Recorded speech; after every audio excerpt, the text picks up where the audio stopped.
সাল ১৯৬৫। লেবাননের ছোট্ট একটা গ্রামের পাশে একটা বিচে পড়েছিল একটা মাথা কাটা লাশ। ওই লাশের কয়েক গজ দূরে ঠান্ডা বালুর মধ্যে বসে লাশটা পাহারা দিচ্ছিল একজন পুলিশ অফিসার। কিন্তু একটু পরেই হঠাৎ করে লাশটা তার চোখের সামনে থেকে উধাও হয়ে যায়। পুলিশ অফিসার পাগলের মতো পুরো বিচে লাশটা খুঁজতে থাকে এবং এরপর এমন একটা অদ্ভুত ঘটনা ঘটে যা ভালো একটা থ্রিলার মুভিকেও হার মানাবে। তবে এটা কিন্তু কোনো সিনেমার গল্প নয়। এই অদ্ভুত ঘটনাটা আসলেই ঘটেছিল লেবাননের সমুদ্রের পাশে একটা গ্রামে। তাহলে কে ছিল সেই মাথা কাটা লাশ এবং কি হয়েছিল সেই পুলিশ অফিসারের সাথে? আজকের ভিডিওতে সেই গল্পটাই আপনাদেরকে বলবো। তাহলে গল্পটা শুরু করা যাক। আমি রিহাব, আর আপনি দেখছেন কাগজের গল্প। কাগজের গল্প। সময়টা তখন ১৯৬৫ সাল, জানুয়ারি মাসের শেষের দিকে, কনকনে এক শীতের রাত। লেবাননের সমুদ্রের পাশে ছোট্ট একটা গ্রামে একটা পুলিশ স্টেশনে অজানা এক নাম্বার থেকে কল আসে। হ্যালো ইন্সপেক্টর সাহেব, শহরের পাশে সি বিচে আমি একটা মানুষের লাশ পড়ে থাকতে দেখেছি। আপনারা একটু বিচে লোক পাঠান। ল্যান্ডলাইনের বিপরীত পাশে যে অফিসার কল রিসিভ করছিলেন, তার প্রথমে মনে হয়েছিল কেউ সম্ভবত তার সাথে মজা করছে, কারণ তাদের ওই গ্রামে ছোটোখাটো চুরি ডাকাতির ঘটনাও কখনো ঘটেনি। মানুষ খুন হওয়া তো দূরের কথা। কিন্তু তবুও অফিসার অবজেকশনটা নোট করে এবং দুইজন ইন্সপেক্টরকে ঘটনা তদন্ত করার জন্য সি বিচে পাঠায়। দুইজন ইন্সপেক্টরদের মধ্যে জুনিয়র ইন্সপেক্টরের নাম ছিল ফরিদ জাবের। এই নামটা খুবই গুরুত্বপূর্ণ, কারণ ঘটনাটা এই ফরিদের সঙ্গেই ঘটেছিল। তো ফরিদ এবং তার সহকারী ইন্সপেক্টর রাতের বেলা হাতে টর্চ লাইট নিয়ে ওই সি বিচের দিকে চলে যায়। একে তো শীতের রাত, তাই প্রচণ্ড ঠান্ডা, তার উপরে আবার সেদিন রাতে খুব বৃষ্টি হচ্ছিল। তো এমন অস্বস্তিকর ওয়েদারে ঘুমানোর বদলে মানুষের লাশ খোঁজার ব্যাপারটা ফরিদের খুবই বিরক্তিকর লাগে। কিন্তু তার কিছু করার ছিল না, কারণ এই পুলিশের চাকরিটা তার খুবই দরকার ছিল। এই চাকরি টাকা দিয়েই তার সংসার চলতো। তো ফরিদ আর তার সহকর্মী যখন সমুদ্রের আরেকটু কাছে চলে যায় এবং সামনের দিকে টর্চের আলো ফেলে, তখন দূরে কালো আবছায়ার মতো কিছু একটা তাদের চোখে পড়ে। ফরিদের মনে হয় জিনিসটা কোনো মরা জন্তু হতে পারে বা কোনো ময়লার বস্তাও হতে পারে। কিন্তু আরেকটু সামনে যেতেই ফরিদ বুঝতে পারে যে জিনিসটা আসলেই একটা মানুষের মরদেহ। তবে লাশটা দেখতে একটু অদ্ভুত, কারণ এই লাশের মাথা কাটা ছিল। লাশের দেহের সাথে তার হাত পা সব কিছু লাগানো আছে, কিন্তু তার ঘাড় থেকে তার মাথাটা উধাও। তবে ফরিদ বুঝতে পারে যে লাশটা একজন পুরুষ মানুষের।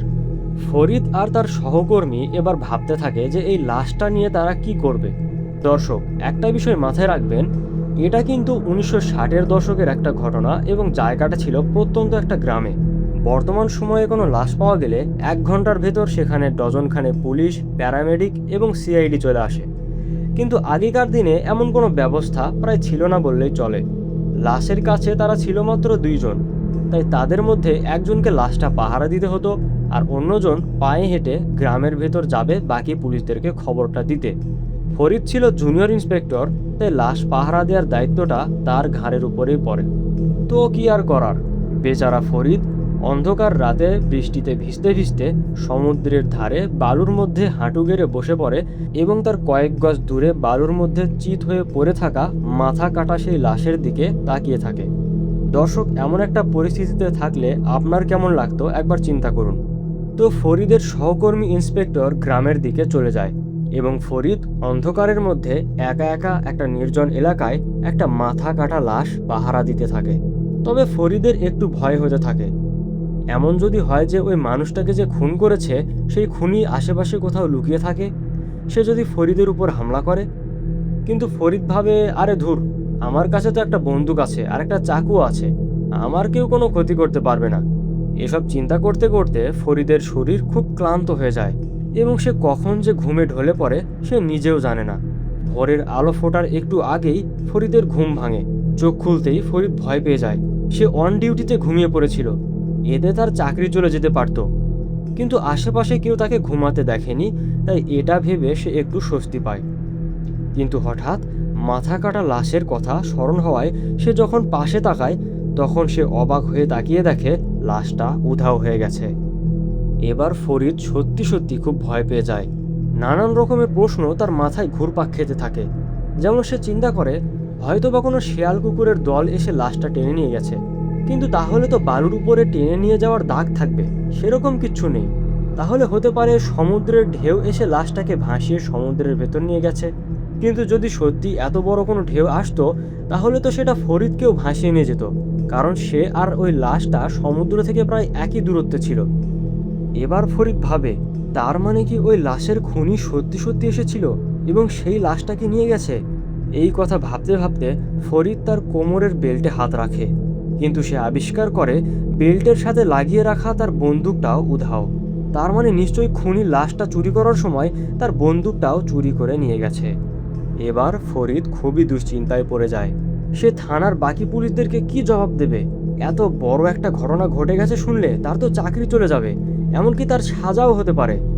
ফরিদ চিন্তা করে হয়তো খুনি লাশটাকে নিয়ে বেশি দূর যেতে পারেনি, তাকে যে করেই হোক এই লাশটা ফিরিয়ে আনতে হবে। তো ফরিদ তার প্যান্টের পকেটে লুকিয়ে রাখা চাকুটা বের করে এবং শক্ত করে ধরে সি বিচের আশেপাশে বড় বড় গাছপালায় ঘেরা জঙ্গলের দিকে যেতে থাকে।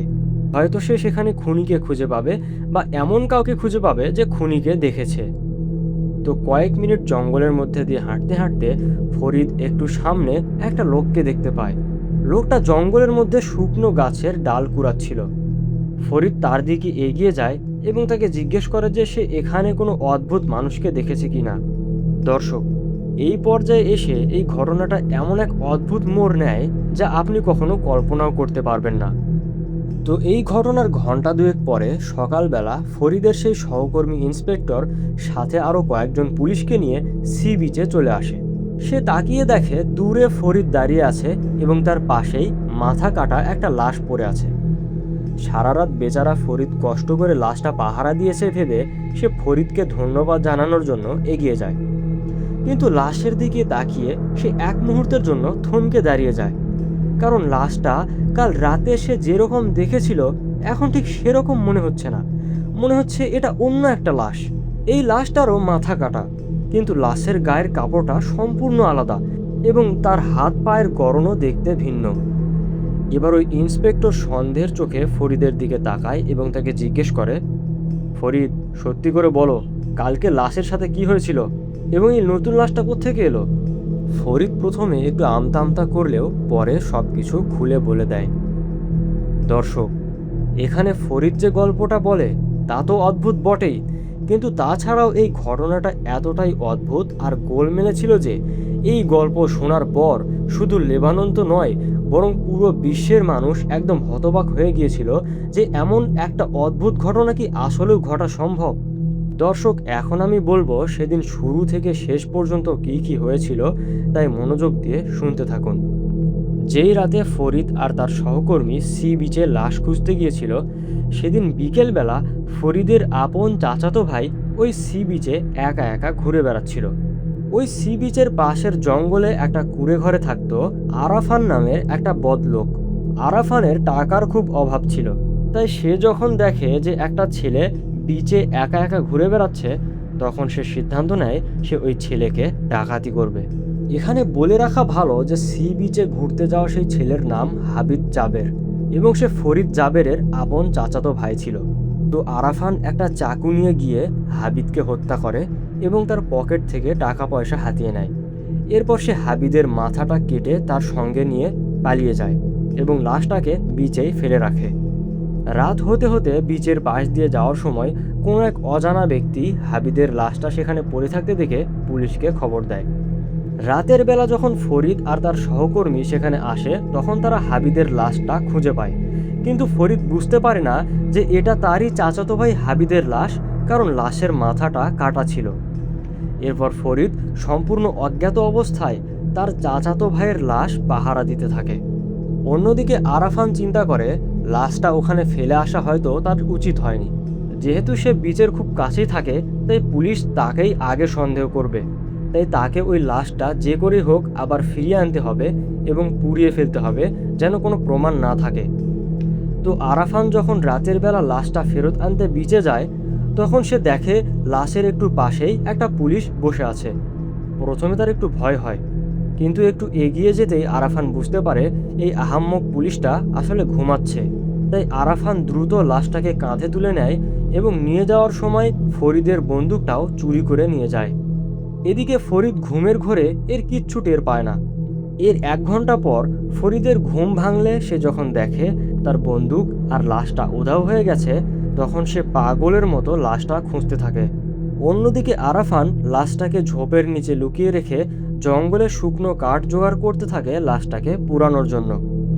ফরিদ লাশ খুঁজতে খুঁজতে যখন দূরে আরাফানকে কাঠ কুড়াতে দেখে, তখন তার মাথায় একটা শয়তানি বুদ্ধি খেলে যায়। সে ভাবে লাশ পাওয়া যায়নি তো কি হয়েছে, সে যদি অন্য একটা লাশ জোগাড় করে ওই আগের জায়গায় রেখে দিতে পারে তাহলেই তো আর কোনো সমস্যা থাকে না, তার চাকরিটাও বেঁচে যায়।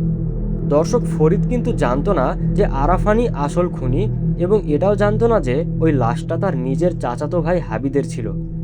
ফরিদ যখন আরাফানকে কাঠ কুড়াতে দেখে, তখন সে ভাবে এই লোকটা হয়তো বা জঙ্গলের কোনো গরিব লোক হবে এবং একে মারলে কেউ সন্দেহ করবে না। তো ফরিদ তার চাকুটা নিয়ে গিয়ে আরাফানকে হত্যা করে এবং তার মুন্ডুটা কেটে ফেলে দিয়ে আরাফানের লাশটা সেই আগের জায়গায় রেখে দেয় এবং তার পাশে বসে থাকে। পরের দিন সকালে যখন ফরিদের সহকর্মী ইন্সপেক্টর এসে দেখে যে লাশটা পরিবর্তন হয়ে গেছে, তখন সে ফরিদকে কড়া জিজ্ঞাসাবাদ করা শুরু করে এবং এক পর্যায়ে ফরিদ স্বীকার করে যে সে অন্য একটা লোককে খুন করে এখানে রেখে দিয়েছে।